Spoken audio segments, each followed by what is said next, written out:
Hey there! What do you say there, world? Welcome back. It's Races Recap, Amazing Race, Season 31, Episode 4, and finally back from the set of Grey's Anatomy, James Earl. What's going on, James Earl? I'm just blessed to be working with the new producers. The set is awesome. The cast is amazing. I got busy with the R word, so that's why I wasn't here last week, but I'm glad to be back. I've missed it, and I've missed all of y'all. And straight off, another gold medal from the X Games. Where were you? Like X Games Finland? What's going on? I was in Norway. Not competing, but Gotcha. I was skiing. It was awesome. Also sad that I missed you guys last week. So glad to be back. Yes, we missed you. Everybody missed you. They had enough of me, that's for sure. They can only take but so much sexiness at one time. They need people to cut in. All right, let's have some fun. We're back, episode 4. We were going to have a couple guests, but it's been so long since I had everybody here that you guys are my guests. But we may have a surprise or two. Mom from the Amazing Race pop in. We'll see. We'll see. We'll see. Let's kick it off with an intro. Something that I noticed that I really, really liked was when Phil was talking over a time lapse in the background. It looked really, really cool. Caught my attention. I was like, they're really trying to get that Emmy back. They're tired of losing the Emmy. Did you guys notice the intro? I'm going to be honest. I have no idea what you're talking about right now. He was talking, and then as he was walking, like in real time, there was a time lapse of the cars behind him. It looked really, really cool. I'm going to have to go rewatch to take this in. I mean, it sounds awesome. Apparently, I'm not observant enough. That was not my skill in the race. That was my mother's. No, right. And I'm just watching it there. I mean, as soon as I see it, I love that stuff. It's the little things that I appreciate. So we'll go to something that everybody else noticed. When Colin and Christy said they're like the mom and dad coming to play with the millennials. Do you guys look at Colin and Christy as the mom and dad team? No, they are like, no, not even by a chance. Like, they are the front runners. Like, when I say mom and dad team, it's kind of like the underdogs who are like, trying really hard and they're making some headway. Like, Colin and Christy are just like the front runners at this point. Yeah, agreed. So nobody's looking at them as the mom and dad team. They're just pretty delusional. It's also really hard because they. Oh, sorry. No, you go ahead. Well, just from the standpoint of like their personalities and how much they have changed in the last 15 years, like they have more of that like nurturing personality. Like I feel like they probably were in some ways outside of like the race legs in that role of mom and dad, but like not in the way that we would typically refer to like a mom and dad team on the race. And they also don't physically look like one either. Like they're just like the hot couple. That's what I see them as. They're so hot. Yeah, I mean, they don't look much different than 15 years ago when they were on the race. Actually, I think they're significantly hotter. Look at that. Totally. Hotter with age. I like that. At least I got some hotness left in me. Like a fine bottle of wine. Like a fine bottle of wine. Colin still buff. Christy still looking like a model. She's buff too. Like she got that good tone. Mm-hmm. She got the good tone.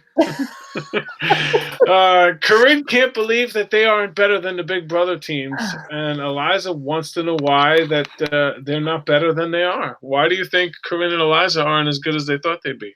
Because they're spending too much time worrying about other people and the fact that they're not as good as other people and not focusing on how they can do better in the race. I'm sorry. In my opinion. That's the thing.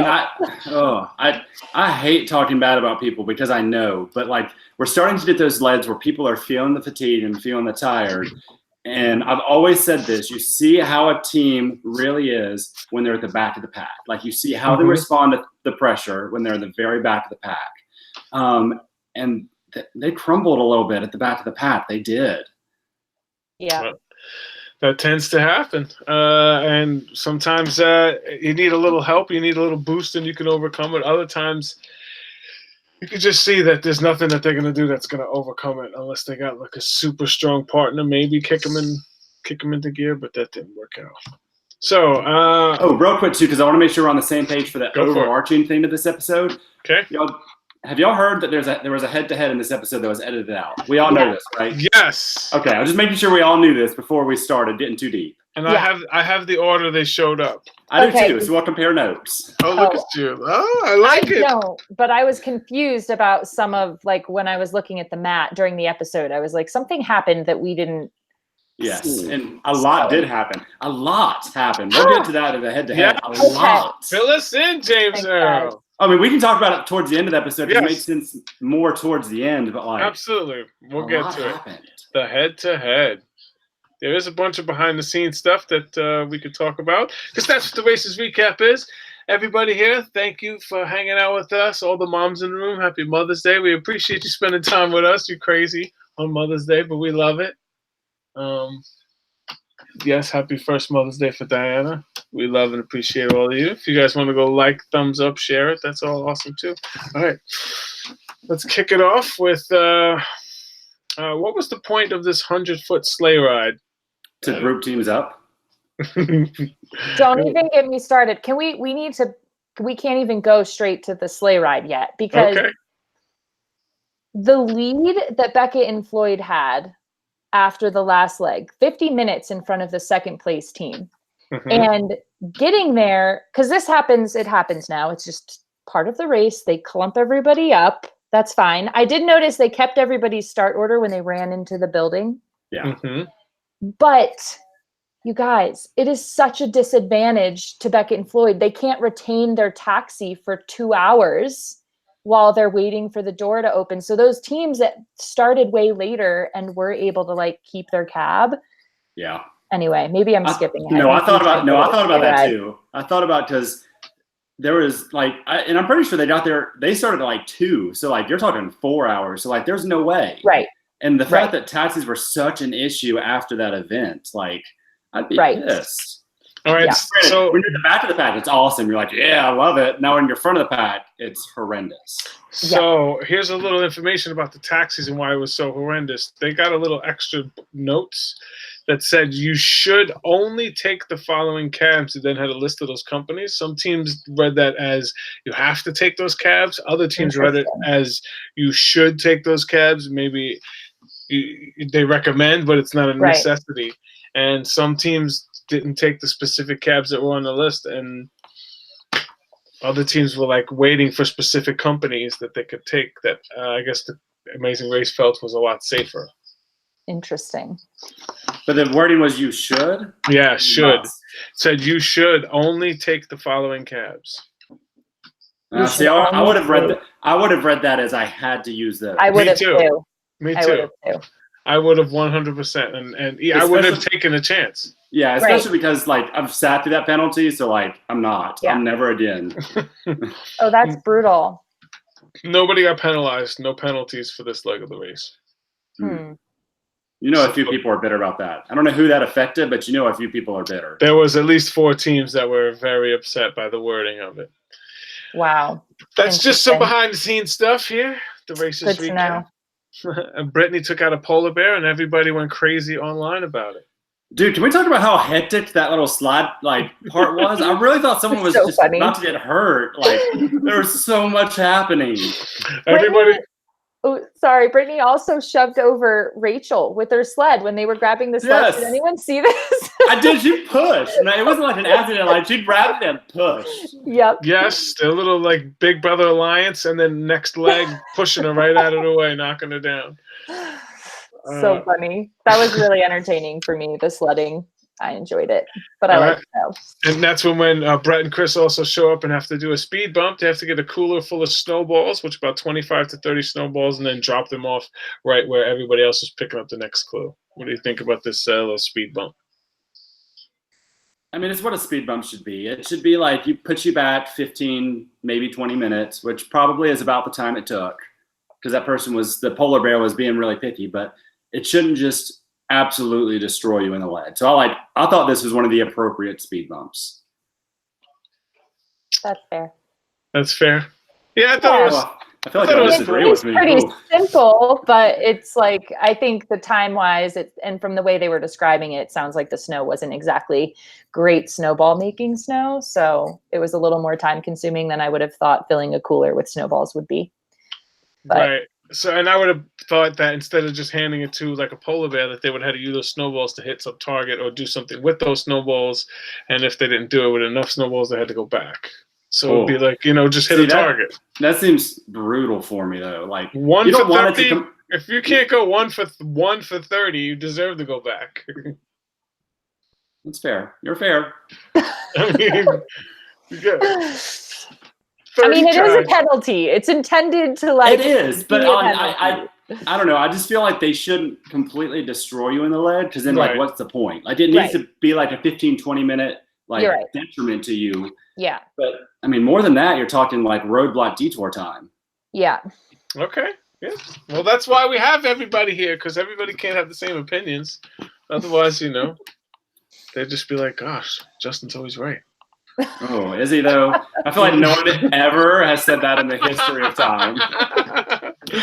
All right. So now we get to the speed bump. They got the 25. Okay. Then the great taxi showdown outside. Everybody's rushing for taxis. Some people kept their taxis because they got there so late that they were able to hold their taxis long enough, which became an advantage later in the leg because everybody was rushing for taxis.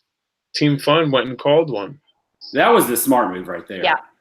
Like when you're seeing that many people having that many issues, like even if one happens to come by, if it's like 1 for 5, it's smarter to just call one and be like, no, that is mine. I called it. That's claimed. Dibs. It's so hard to wait for a taxi that you call though. Yes. Like, that would stress me out. But I think it was smart in this context for sure.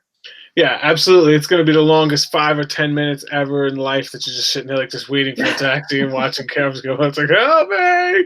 But yeah, I mean, it's a smart move when everybody, especially if you felt like you can only take specific taxi lines, calling one of them just makes sense. We get Corinne and Eliza getting upset and saying that they're going to block the Riley sisters on all social media. There's parts of this episode I want to point out later that I really liked how they interacted and what they did with the race. Mm-hmm. But they were so focused outward and struggling. Like when you're struggling, you just got to buckle down, figure out what you need to do to get to the next task instead of worrying about everyone else. Like if you want to do that crap when you're in front of the pack, by all means. Like you're at the front. If you want to look at everyone else, cool. When you're in last place or next to last place, not the time. Yeah, I agree. I don't think it's ever really the time, but especially when you're in last place, you better stay focused on what you're doing or you're going to be gone. And like I said, I never did that, but now especially was not the time for them. Yeah. I think the fatigue is setting in for that team hard right now, and I just don't think they were prepared for how tiring it gets. Yeah. Speaking of that, we see a crack in the Tyler and Corey alliance where Tyler gets a little snippy, said, "I wish you were watching that side. That's what I wish you would do." To be honest, if that's the biggest crack they got, then they drew it. If that is the worst we see of them, they drew it. Well, that's what social media was talking about. I just tried to go on and see what people were talking about, getting a little snippy, but I mean, they've been best friends for a long time. That's nothing compared to some of the things we've seen in the Amazing Race. No kidding. Especially from that green team in season 27. Oh, are you talking about Brendan and Rachel? Or a little closer in history.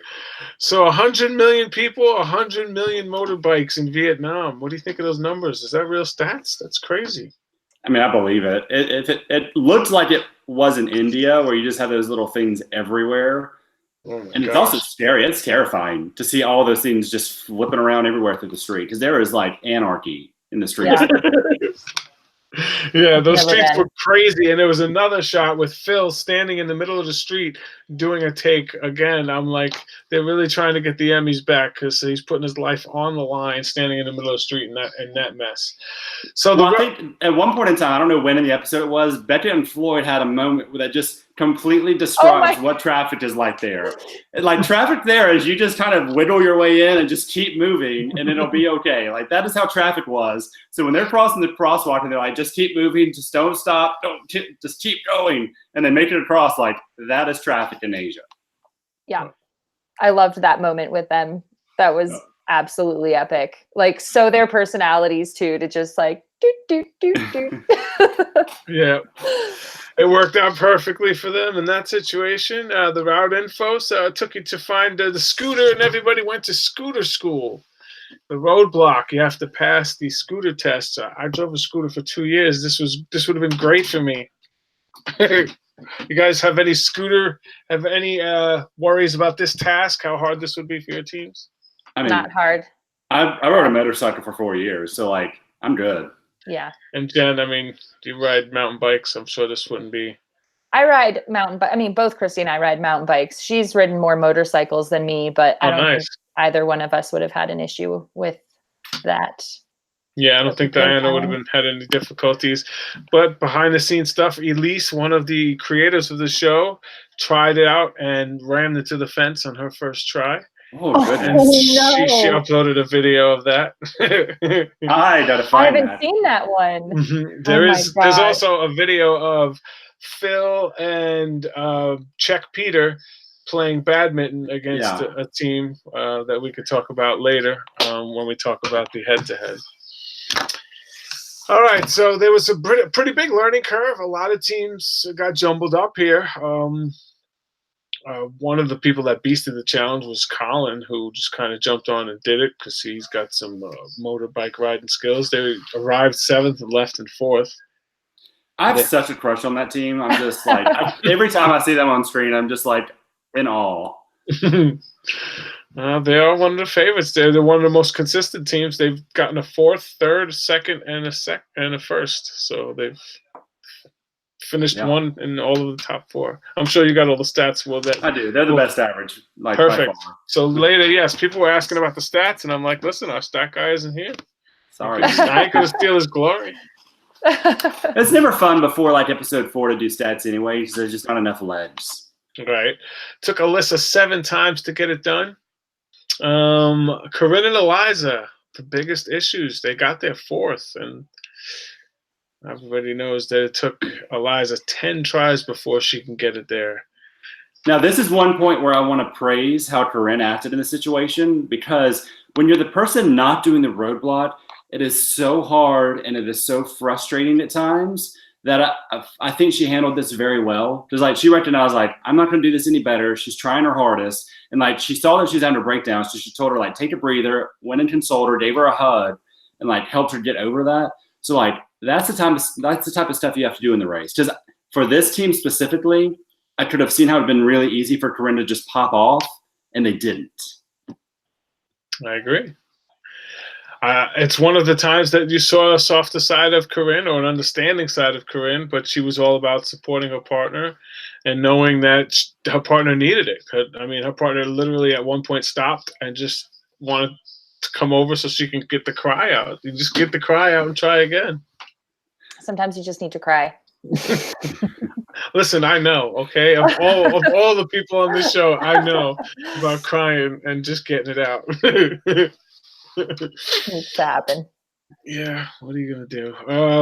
Can we talk about one team that is just so under-edited but had like an awful wreck? It's Janelle and Brittany. Like Janelle busted it on that little moped hard. Janelle did great. I mean, Nick and Vic have been consistent doing well. She busted it on that moped. She didn't do great. Oh, she fell on her ass. Yes. Yes. She did go down pretty hard. Yeah, and there's a bunch of bonus footage. And took it like a champ. Yeah. She really did. I don't ever remember hearing her complain about anything. Mm-mm. No, she didn't. But like, she hit hard. That was not a gentle like, oh, I just kind of like fell to the side. Like, thing was still moving, and she like rolled with it. A lot of people had some issues. Other people did really, really well. Pretty consistent if you wanted to go on your 4th or 5th try. Corey took him about 5 tries. All right, then we get to the detour. Irritation or irrigation? Would you guys have one that you'd pick right off the bat? Easy choice, or We would have been Irritation. irritation. Yeah, I think we'd have been definitely irritation, which is a semi-throwback. It is the same boats that Flo and Zach had to paddle in season 3, where she just said, I couldn't do it, and let the local paddle her. Yeah, that's probably one of the biggest meltdowns. That's the top 10 easily, right? For sure. Yeah, I mean, she's like the ox. the ox, obviously. Yes, they named the book after that title. The other thing just looked so tough, and even if you showed up to that other thing, I think the moment I realized I have to fill up that bucket with a slow trickle of water, like, I'm done. Yeah, that takes so long. Yeah, it's a building challenge that has a specific. There's only one way to get it right. There is no like judging. That's good enough. There's one way to do it. That's it. So you have to get it right. And if you're not good, especially working as a team to do something like that precise, then I would definitely go the other way. I mean, the other way seemed if you had the passion and the heart, determination, the skills to do it, then you can get ahead. It was way more straightforward, just paddling and picking up a basket of fish. Yeah. But the other thing about those building challenges that I didn't realize until I was on the race is like there's no there's nobody like explains to you what you're supposed to do. Like you literally look at an example and then you have a pile of parts and you're just supposed to like figure it out. So that kind of stuff, when it's so ambiguous, I think it's more challenging than it looks. Like it's easy to look at that and be like, oh, it's so simple, and especially too, because they don't show this a lot of the times. Most of the time they don't tell you what's wrong. So they just come up and be like, nope, that's wrong. And you're staring at like every component of everything you did. And it's really easy on a TV because they like focus in on the one mistake you made. But like when you're just sitting there staring at this, being like, I don't know, I put 100 things on this. Which one thing is incorrect? Yeah. Yeah. And then we see everybody paddling out there. Colin doesn't trust Christy, as Christy's like, he just dumps the fish out and puts the baskets back in. She goes, don't we have to get the baskets? He said, no, paddles away. And then good on her for sticking with her instinct there and like pulling out the clue and reading it again and being like, no, we gotta go. And back. You see her, she didn't even second guess it. Like the moment she said that, she was reaching for the clue, which like that's what you gotta do. Like keep referring back to the clue. And it's really easy in these like I feel like in couple relationships it's really easy to default to like whoever's normally the more dominant and just like takes the lead and be like, okay. And I commend her for that for sure. No, she did well. The first, the number one rule in every season is read the clue, read the clue, read the clue. And you say it 3 times because you better read the clue at 3 times at least before getting to where, every 90 seconds, like reread the clue. Because there's one stupid word that you miss or mispronounce or just skip over and you're walking instead of taking a taxi or vice versa and you got a penalty. I also think they handle it really well when they do make a mistake because when they realized they had to turn around and just paddle, they didn't bitch about it. They didn't complain about it. They just did it. Yeah. And I mean, that's true. He's super impressive. He's come a long way in 15 years of racing. I mean, after racing. So kudos to him. I mean, that you very rarely see stuff like that happen. So I'm impressed. All right. So Corey cuts his finger pretty bad on the fish trap wire. He actually should have gotten stitches, but didn't get them because he didn't want to lose time on the race. I mean, hopefully they gave it to him after the ledge. After cleaning it out a little bit, maybe. Yeah. He was gonna say clean it out in the water, and Elise was like, "No, don't do that. Don't do that. That's a recipe for needing some antibiotics. I'll tell you that. Doctor, tell him. Literally, part of my job is to like look at these wounds and clean them out and stitch them up. So like, no, girl, like don't put that in the dirty fish water. And then Vietnam, that's not where you want to be with an open wound. But it seemed to work out pretty well for him. But he did get cut and he was bleeding all over the place. Chris and Brett, 500 pounds in that little boat, and they made it work. It was so precious. Like how close they were, and they were just rolling with it. It's so freaking precious. I was nervous for them because of last season with said and Sean when Cedric had to get in our little boat in France, and that thing was just like, it was not happening. I'm like, how is this gonna work? If you saw their little boat, Chris and Brett's boat was just barely above the water. Yeah, you rock that boat a little bit, and there's water coming in. That's for sure. Corinne and Eliza get there with the Riley sisters. At least they get there with enough time to see another team there, which is at least gives you some hope after taking so long with the motorbikes. So one thing, and this goes a little forward to the head-to-head, Team Fun was actually in the lead during all this, by the way. Wait, Okay. what? Yes, during the boating, they actually got to the head-to-head before Colin and Christy. So like, Come on. So yeah, they were in the lead during that part. Heavy editing then for this. There is. Trust me. Wait till you hear the order they showed up and the order they finished. Oh my gosh. The notes, stick around till the end of the races recap. If you got any questions, use the hashtag races recap. That was the bid team that suffered from that. Is like when I saw them, because I knew that they were going to be first to the head-to-head, and when I saw them being like fourth or fifth with like the boat, and they were editing them by themselves, it was like, oh, sorry. Oh, that's interesting. I'm gonna have to go back and watch this episode again now. Yeah. Yes. Obviously, that's the point. You hear what's going on here, and you watch the show with the races recap there, and you're like, oh, it makes sense now. It's the best way to watch it. Two screening it. So yeah, there was a little change going on when we get there a little bit later, but the better one was definitely the irrigation. Everybody who did irrigation seemed to take a lot longer. Even Afghanis who actually knew how to do it from the beginning, it still took them a long time. Did it? Where did they actually finish? Do you know, James? Yeah, Earl? I do. So they showed up to the thing in 5th place. Okay, so the it did head-to-head. take them longer. Yeah. Okay. Yeah. So yeah, it was bad. The one thing too, I don't remember which sister between Rachel and Alyssa said it, but the ones that was like, it was Rachel. Rachel was saying we need to switch. I probably would have been the right move. Because they're that close. I don't know. It's really hard. We'd have to talk to them to know at what point they were. Like, if you're going to switch a detour, you do it right away. Yeah. Like, when you've spent 30 minutes in a detour already, that's, in my opinion, not the time that you switch detours. So I actually thought that Alyssa was, like, smart to be like, just collect yourself and finish this damn thing. Like, that's fair. That's really fair. Yeah, I mean, it depends if you paid attention to how long it took the Afghanis even after they got it right, because it was such a slow pace of water dripping into that bucket when you're just seeing people leave the other detour a lot faster, it seemed. Yeah. But it's a tough choice to make, but you're right. I mean, normally if you're going to switch a detour, you try it once, or you get there and you say, like, there's no way we're going to do this, and you switch. That's the time to do it. It's where it doesn't make that big of a change.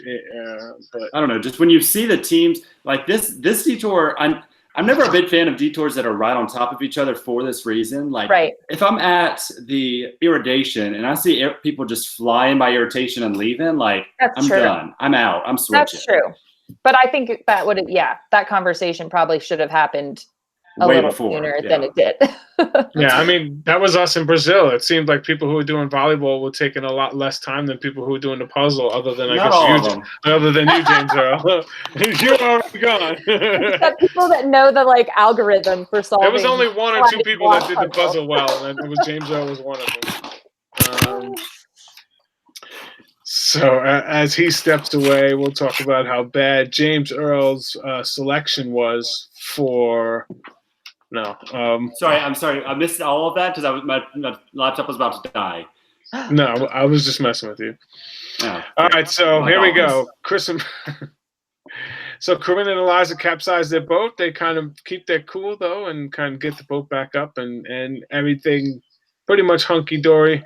Building the irrigation system took so much longer. The Rachel sisters, the Riley sisters seemed to fall way back, doing things in slow motion, always forgetting one thing or another, but still kind of maintaining their cool overall, even though Rachel wanted to switch, the veteran. Corinne and Eliza, but can we just take a moment that they tried to stand up paddleboard their basket. Yeah, that's why they. I mean, they like they collapsed. were like, "This is too boring. Let's just stand up instead of." I mean, bless their sweet souls. Well, to their credit, the guys that were messing with them all seem to be standing up, messing around. So It you're is like, true. you look as like, okay, if that's the example, I guess that's what I should be doing. But common That's sense should say the lower center of gravity, staying in the thing, you have a better chance of balance. I'm telling you though, if I'm trying to get from point A to B, I'm just going to like crawl my way there instead of trying to be like the professional at it. That was amazing. Rachel at one point said she dropped a piece in the ocean, so they had to go back and get another one. Did you This see? one was the last Oh advantage. no! Did you see she dropped it right in the ocean? Mhm. You're making fun of her because it's a river, right? Yes, the poor little girl dropped it in the ocean. My thing is, my ass would have just jumped in after it. Hell yeah, I'm not For running all sure. the way back. I'm getting dirty. I was about to say, I didn't want to suggest it. I just wanted to see what your reaction would be. But all three of us have that same passion to win the race, so the reaction is absolutely the same. Dive in and get my it. ass is Yeah, in, unless like, it in the was not water. recoverable, but like that would be the first thing that you would try. That I would try to do. Oh Absolutely. no! The moment I see the plastic drop, because it's not like it's a heavy piece of brick that's just sinking to the bottom. Like it's plastic that's going to float. Like I'm Right. after it. That's the best time to get it. I mean, when you can see at least a little bit and know where it is. But yeah, we all have that same reaction. You want to win a race, you don't go back and do a second lap. You dive in and get it. That's, I mean, And I like give a fun. little forgiveness for like new racers in the first 3 leads because like I remember like in the first lead when we were all like, oh, it's the water, we're gonna stay dry, and then you fast forward to lead 7 and we like jump in the pool with our tennis shoes on, just like trying to clue. So like, Rachel is a seasoned pro at this time. She's done what now? 28 leads. Yeah. 28 legs. That is insane. She's More she than has anyone. Is it she- more than anyone? almost. Yes, it has to be. Well, there's a couple teams that have run 3 seasons. Yeah, but the But only not all people the that way have to the 3-peaters end. have never made it to the end. You're right. You're right. I forget the actual number, to be honest. But she's definitely had the We'll get chance back to you on to get that. the record this season. I'm sure. I'm about to look it up. It has to be Jet and Cord, so I'm just trying to figure out how many leads they did. Yeah, all the Globetrotters, right. Yeah. All right, so this is when everybody goes to a head-to-head challenge, which ended up being one of Vietnam's favorite games and pastimes, badminton, which kind of, I'm not that upset that it's badminton, upset with where it was, again, placed right before the pit stop. Do you love, don't really care too much about placement? What do you think I about? don't like that they didn't show it, but maybe, I mean, there's only so much you can fit in an hour, but like, Yeah. I don't know, maybe think about that if you're going to put a head to head, because like they cut stuff in the episode for our head to head in France, but it was insignificant. Like it didn't really affect. That was the jumping thing, right? Oh, that was in Bahrain. There Okay. wasn't a head to head. They just cut a random task that also didn't make a difference in anything. And Well, Christy and that's- I were terrible at it. It was the only thing the entire time we just totally sucked at. I'm like, thanks, guys. It was Love it. Hey, great. good at Okay. it. But no, this head-to-head had a lot of shuffling. So the first team that arrived was Team Fun. Mm-hmm. Second team to arrive was Colin and Christy. So who's winning between that one, Jen? So I love this now because Jen doesn't know. So who wins between? Well, yes, you do. Well, we do in theory. Yeah, I no, guess. you do like because you know the finish order. Yeah, that's true. But Colin and Christy. Right. We'll play and we'll pretend we don't know the order. So then next is Nick and Vic. So you have Team Fun against Nick and Vic. Oh, okay. Yeah, and then Nick and Vic. Right. So like you'll know. Yeah, right. So Brett and Chris show up next. So it's Fun against Brett and Chris. That's okay. That's Brett where and they Chris. got the third from. Yep. They Okay. did. So Team Fun then goes up against the Afghanimals, finally gets their win. So they had to do Okay. that 4 times. Ugh, And they almost had a Henry and Evan moment. Yeah. With dry suits. Ugh. which that is terrifying. Can you imagine? Because like one day this will happen. Like the team will show up first and lose. And get eliminated. That would be so awful. That would be so awful. Yeah.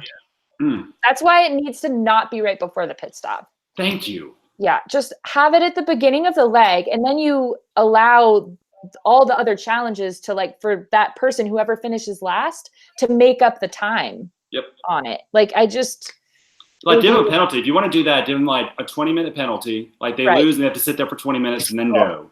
Gosh. Yeah. But then so Team Fun beat the Aft Animals. So it's Aft Animals and it's Corey and Tyler. So Corey and Tyler beat them. So then Aft Animals go up against Janelle and Brittany, and then they beat them. Then Janelle and Brittany versus Rachel and Alyssa, and then Rachel and Alyssa versus Corinne and Eliza. So that's what I would love to have seen. That's why there was so much heat at the mat between them. That was just like. But you didn't know where it came from. Well, I kind of just thought it was there from all their, because I mean, they probably found every soundbite of them saying something bad about Rachel and Alyssa in order to sew the storyline together. Like, if we had that context of the game, it would have made more sense. But that's probably why it also made them seem like they were a little more outward focused than maybe they were. I don't know, giving them the benefit. Yeah, I mean, and they had to play them head to head. So it's like, listen, all right, now you have your chance. You're going to go against the team that you think you're so much better than. You have your chance. Beat them, move on, or they beat you and you move on. And also, I don't think we mentioned this. The head to head was like the badminton thing you saw Phil doing. Yeah. So Right. Phil playing that. That's what the head to head was. I'm glad I didn't have to play badminton. Yeah. Not the best at badminton, but I don't think we would have been last. But I think we could have overcome it, but I don't know if we'd have been first either in this one. I don't know. Those head-to-heads terrify me, though, because I feel like it would have been – I'm just going to use Becca and Floyd because they had a stretch of losses in a row. It'd be so easy to get so defeated. Yes. Because you've lost 3 times, like 3 or 4 times in a row that you're just get so out of mind that you're not going to be able to do it right. Right. And that's what terrifies me. That is the most terrifying part about it, because we were first in France, and then we lost to Alex and Connor, and then we lost to Jess and Cody. Oh. And you have to just remind yourself that you've been practicing, and the people that are coming in haven't been practicing. So you're like, okay, we lost a little, but we're warmed up. Like, I love it. spin it a little bit. But yeah, that it's such an awful, awful, awful feeling to get there and have to deal with that and then lose. The thing I don't like about the setup at the end too. So I don't know the times at all. Like I don't know anything about the times. But let's just, for devil's advocate, if Rachel and Alyssa show up at 1 p.m. and then Corinne and Eliza show up at 2:45 p.m. You've sat there for an hour and 45 minutes. Even if you beat them, you're starting an hour and 45 minutes later than you should have. Yeah. But also, if you lose, you lost to a team that was 2 hours behind you for like one challenge. Oof. Right? I like how crucial it is. I just don't like the placement of it. I'd rather it be dead center of the race, so you have the chance of like, okay, I can make up for it. I like the ability to. Too. As long as there's something after that you can potentially regain. Yeah. I love the head-to-head. I want them every season. I just want them in a different place. I love them, and I called for them before season 30. Like I was the one throwing up because they did them in Canada. They call them what, Face Off in Canada. Like I loved them, and then when they showed up in 30, I was like super pumped, and then I saw where they were placed, and I was like, oh, this is a little awful. Yeah. So it seems like there was a foot race where Colin and Christy outran Nick and Vic. Oh wait, okay. I need to interrupt because I didn't realize this, but this is also so in France when we had our head-to-head. That was also the leg that Cedric and Sean had to do their speed bump, which makes a speed bump insignificant. So for Chris and Brett, their speed bump in this case is also completely insignificant. Because it literally didn't matter as long as you showed up and beat the team. You show up and you beat one team and you're good. Damn. So also, I think it's bad to have a non-elimination leg followed by a head-to-head leg. All right. I agree with you there. And one of the 3 executive producers has agreed to be on the show finally. What? Woo! I guess we need to be a little nicer then. But we're working out a date. I'll let you guys know well in advance so we can get some good questions and we can have a great time. Okay. Because he's really awesome. All right. So Colin and Christy seem to outrun Nick and Vic. And they did. They just outran them to the head-to-head. For the first win in 15 years, they go into Dominican Republic. That's where me and Diana got married. It's a beautiful place. But What do you think about Colin and Christy getting their first win in 15 years? Scared of them? They're the team to beat? They seem like the team to beat. Well, maybe this is a perfect time, James Earl, for your averages. some What do you stats. got? What do you got? Yeah, What do you got? do Let's give us this. some stats. So I always just like going from bottom to top because some eliminated teams have better averages than others. Right now they don't, but in the future they might. Mhm. So True. Art and JJ dead last 11th. They're always going to be there. Rupert and Laura 10th place, or average of 10. They're always going to be there, unfortunately. Nets is actually Corinne and Eliza at 7.25. And it's crazy. For the rest of it, wait till you hear this spread because it is such a large spread. Nets is Chris and Brett at 6.75. So, like, all the Survivor teams at this point have been called out. Nets is Janelle and Brittany at 6.5. Rachel and Alyssa at 6.5. Oh, sorry, 5.5. 5.5. Then you have a tie for the Nets place between Becca and Floyd and Tyler and Corey for 4.75. You have Leo and Jamal at 4. You have Nick and Vic at 3, which is the last Big Brother team. And then Colin and Christy at 2.5. So, like, you have such a large differential between, like, let's just say the 8 teams that are in the race now, from 2.5 to 6.75. And it's not like a clump at the top and bottom. Right. So Well, that's cool. Colin and Christy, statistically, the best team running in the race, followed by Nick and Vic right now. Which at one point in time in the episode, they said, we don't feel like we're, like, Amazing Race fully yet. We're just like Big Brother. Girl, like, you're an amazing race team. Like, I'm scared of you as a racer. Like, you got it. You're there. I wish I got to see more of them, though. They're kind of like under the radar. Like, they just appear and then they're doing well, but, like, you don't really see what's going on there that's, like, makes them do well. I don't know. Yeah, which is crazy because they've had three twos in a row, and you're right, they're under-edited. Yeah. We'll see more, I'm guessing. Well, yeah, I mean, I don't see them going anywhere anytime soon. They're the most consistent team. Three number 2s in a row. Unless a U-turn. I'm telling you, at this point in time, especially now with the new rules where you have, like, unlimited U-turns, like, it's Colin and Christy and Nick and Vic at this point. Like, there's definitely another U-turn, and there's definitely a blind must-vote U-turn where everybody has to vote, and there's another head-to-head. Damn. There's 2 more U-turns? Is that what you just said? Apparently, yes. There's a must-vote U-turn, for sure. I knew about that one because they showed it in the preview after the first episode. Yeah. Yeah. Where which we then turned into a voting. We thought that was happening in episode 2. Right. Yeah. And it wasn't. Yeah. Okay. I'm going to have to prepare myself. Okay, so Chris and Brett come from the bottom and finished in 3rd. Real props to them. Corinne and Eliza, guess they're not blessed as they step up on the mat. Hated standing next to the Riley sisters and getting eliminated. They had no interest in speaking to them after the race. And Eliza steps away so she can cry and say that she hates them so much. My thing is, and, like, trust me, I know getting eliminated sucks. Like, it's awful. Like, I've lived through it. But that's just a moment where you just gotta, like, grin and bear it and get through it and then get to the hotel and, like, have your little breakdown. Like, it's okay if you want to cry a little bit because it's sad, but, like, what America saw of Corinne and Eliza, like, that was it. Like, that end of the episode is their ending note.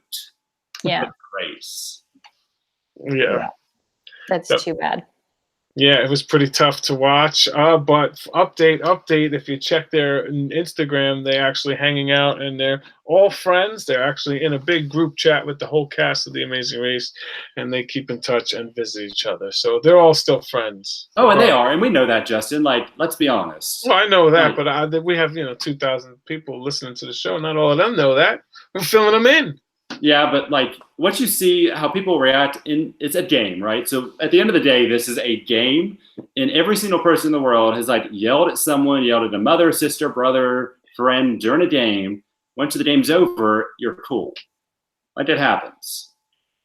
I mean, yeah, I'm sure that happens in your world. Jen, right? The X Games? You guys yell at each other a little bit? No. We don't. No, in our sporting arena, we're all, I mean, it is exactly as James Earl says. Like, there's definitely certain people that you're not as, like, tight with, but you have mutual respect for because you're out there doing the same thing, living the same dream.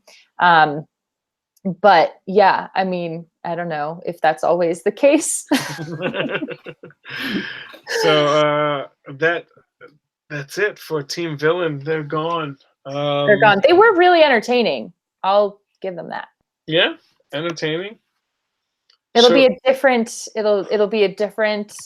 edit moving forward. So I'm interested to see like who starts to get a little bit more attention, because I think they seem to get a lot of attention, or maybe it just stuck out in my mind. No, they did. Between them and the Riley sisters, like I feel like those two teams have been getting the most airtime. Yeah. So far. Definitely a lean towards that storyline right now. So now the storylines are going to have to change. As next week, there's going to be some more dancing. There's going to be zip lining over Dubai, running with dinosaur suits. And I can tell you right now, I'm going to die laughing during that part, because just the preview itself had me like rolled over in laughter. So I cannot wait to see this play out in real life. Absolutely. It definitely looks interesting. What do you think about Dubai? I like going to the Middle East. There's not many countries, I guess, you can go to there. So they visit Dubai quite often. What do you think about Dubai? I'm somewhat indifferent to Dubai. I don't know. We'll see. Could be good. Could be good. Well, we definitely see a clip of Rachel and Alyssa crying. How do you guys feel about Rachel and Alyssa crying? Not surprised. All right. So what do you think overall this season? You guys liking it, enjoying it, think it's going in the right direction? They're averaging 4.5 to 5 million viewers live and up to 6 or 7 million viewers after DVR. It's a great time slot. And the thing that I love too, I had a fear when I first heard about this cast that it was going to be a lot of focus on like the Survivor versus the Big Brother versus Amazing Race. I forget at times during the episode that it's those three like people from each show. Yeah, once you're in it, it's just the teams. Like you forget a bit about that unless they are bringing it up. But I agree, which is refreshing that it's just at this point just another race. But that seems to be the case for most of the like themed season. Like they set it up that way, but then you get into the race and it's just another race. Yeah, I mean, once the adrenaline kicks in, there's only but so much that you can do. You got to put up or shut up. And a lot of teams just kind of freeze in the moment. And there's other teams that seem to just thrive and continue to work hard and move forward. And I think we got a pretty good season going here. I think this is going to be great for the Amazing Race. The time slot's great. There's no episode next week. There's going to be for the Survivor finale. And then the Amazing Race moving to the 8 o'clock time slot. Which is going to be awesome. I think there's going to be a double episode. Episodes, right? Yeah. Yep, double episode, but then it'll be on at 8 from then on. Until it's done, which I think is a great time slot. I'd love to see how it's going to do there. Agreed.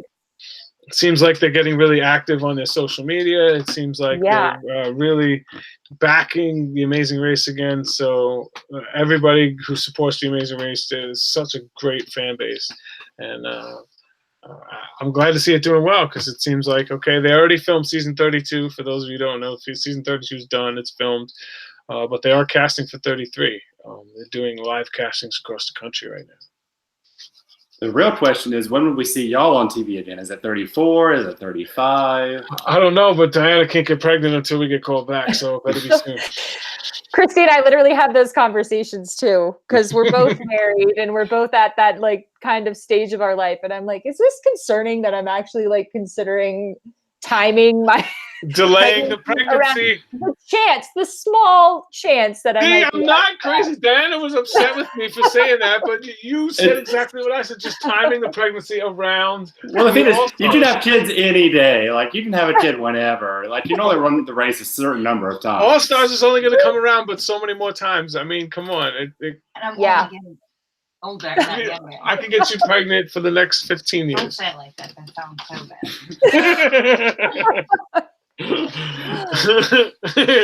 All right, so let's get to some of the awards. James Earl, we haven't seen a seal clap in so long. I know. Can I give like a retroactive seal clap for last week's episode? Catch everybody up. So I'm going to do the seal clap last week to Becca and Floyd doing that like dance because they killed it and they had so much fun doing it and I loved every bit of it. And then this week I'm giving the seal clap to Colin for just beasting through that little moped course like a boss, like an absolute boss. He did. There's awesome extra footage on the Amazing Race YouTube of them waiting for the snow place to open, and there's about 6 people doing that dance again, all choreographed in the streets. So you could see them doing it with Colin and Christy and Nick and Vic while they're hanging out in the streets. I love the bonus footage like that. It's fun to watch. All right, so extreme move. Do we got an extreme move of the game? I guess I should also retroactively do one from last week, which, was it Leo or Jamal that did the roadblock? Correct. Which one? Right. Oh. Leo?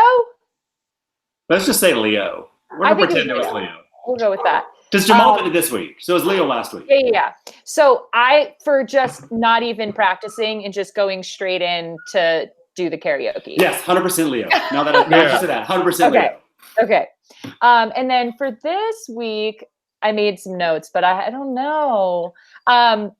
This was a small moment that entertained me thoroughly and was something that I feel like Christy would have done, which was when Chris was running up the escalator, but he fell on his face. It didn't quite work out. I don't know if he actually went back and finished it, but I'm giving him the extreme move for just trying to hustle. Trying to go up the down escalator. Yeah. That was, yeah. I mean, it was a little extreme. It was extreme. very extreme. Yeah. He just didn't succeed. It didn't quite work out. No, he busted hard. Bless his soul. Yeah. I mean, let's see, the super fan move. You know what? I'm not gonna believe this, but I'm giving it to Corinne for calming Eliza down enough for her to actually get through the challenge. I mean, it was clutch. It takes a good partner to be able to calm down somebody who's really just given up and give them what they need to succeed. And I say a lot bad things, but I give credit when credit's due. She did a great job. And again, I can't stress to the people watching at home, like, it is so hard to be that other roadblock partner because you have all of the feelings of like, we got to go, just get this done. And for her to be able to swallow that. So like, I can't stress that enough. Diana, you want to put somebody in check? Yeah. Oh, yes. My beautiful wife. I can't tell if that was sarcastic. You are beautiful. You don't need to have your hair or makeup done. Just get in here. I can't fit. You can't fit. There you go. All right. I'm putting Corinne and Eliza in check for being poor sports and sore losers. I can't hear what anyone's saying. I'm just distracted by the baby. I have no idea what you Yes, she said she's putting Corinne and Eliza in check for being poor sports and bad losers, sore losers. So if you're going to lose and you know it's over, you might as well just go out with a little bit of grace. And Charlie's my... It's hard, but necessary. 100%. He's so precious. This is our beautiful boy, Charlie. That's who... Hey! Oh. Hey! He does not know what to make of this dream. He's like, it's Auntie Jen, Uncle James Earl. I can be an Auntie J.E. too. Uncle, hey, talk to Auntie. Talk to Auntie. Say hi. I love you. Hey there, what do you say there, Earl? That's right. His first words are gonna be, "Hey there, what do you say there?" No. But yes, that's my beautiful family. That's who I kind of hang out with. Future racer for sure. So if they keep getting ratings like this, the show will be around long enough. All right. So do you think your initial picks, how do you feel about them? I can't remember who I picked now. Well, I mean, I feel pretty good. The only Amazing Race teams have won a leg. Oh, they sure enough have. Oh, interesting. Just a quick stat, yeah, and Survivor teams are definitely the weakest showing so far. 2 of my picks have won legs. So that's good. Yeah. Yeah. I mean, the Amazing Race teams are doing well. Nick and Vic, everybody seemed to be pretty high on them. They're doing well. So everybody had for the most part, seems to be doing well. I'm looking forward to how the season's going to wrap up. Does anybody want to make a predictions? Who leaves next? Who leaves next and then call this? Yeah. I'm gonna say it's gonna be Rachel and Alyssa's breakdown and elimination. Ooh. Who's going out next? Jen. I think Brittany and Janelle are going to go out next. Brittany and Janelle. Rachel and Alyssa. Both good choices. Oh, and next week's a double episode, right? Yes. Oh. All right. So it's gonna be a non-elim. Let's be honest. It's gonna be non-elim and then a limb. So somebody's going home at least? Yeah. One episode somebody's leaving at least. Right? I still say Rachel and Alyssa. Why do you think it'll be non-elim? They tend to clump up. Like your season was a little different because of how they did it, but like when they've done double episodes in the past, it's always been like one of them was a non-elim. All right, we'll see. Yeah, Nick and Vic looking like Kelsey and Joey, getting the Kelsey and Joey edit. We'll see how that plays out. But I maybe it's Chris and Brett's time to be done. I mean, I know they just had a great leg, but it might be their leg. It might be their time to go. I feel like they're just coming into their own, though. Yeah. I'm going to hold out hope. Listen, Brett was an awesome guest. If you haven't seen that one, make sure you check it out. They'll all be up on Google Play and iTunes tomorrow as well. So if you guys want to check those out, subscribe, rate it, whatever, download it, listen to it in the car if it's easier that way. But he was awesome. And I'm glad to have my co-host back finally. Sorry. Don't be sorry. I'm glad to have you back. We're glad to be back. 100%. Looking forward to finishing up this season strong. We'll have some more guests on. It's been a little more difficult because the Survivor and Big Brother teams are used to getting so much more press that they go through specific people that Amazing Races haven't really been going through. So the guests have been a little different this year. It's been funny. I'm like, they never care about Amazing Races.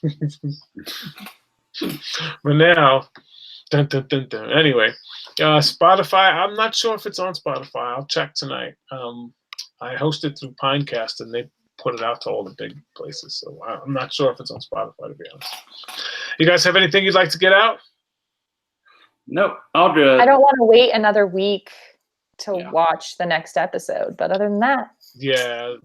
That does kind of stink. We appreciate it, but we'll be watching Game of Thrones and then the finale next week, and then we're back after that. So it's almost over. Cersei's going to get it. Who's going to kill her? We'll find out. We appreciate all the time you spent with us. Thank you so much for hanging with the Races Recap. We love and appreciate you. Later. Bye. Bye.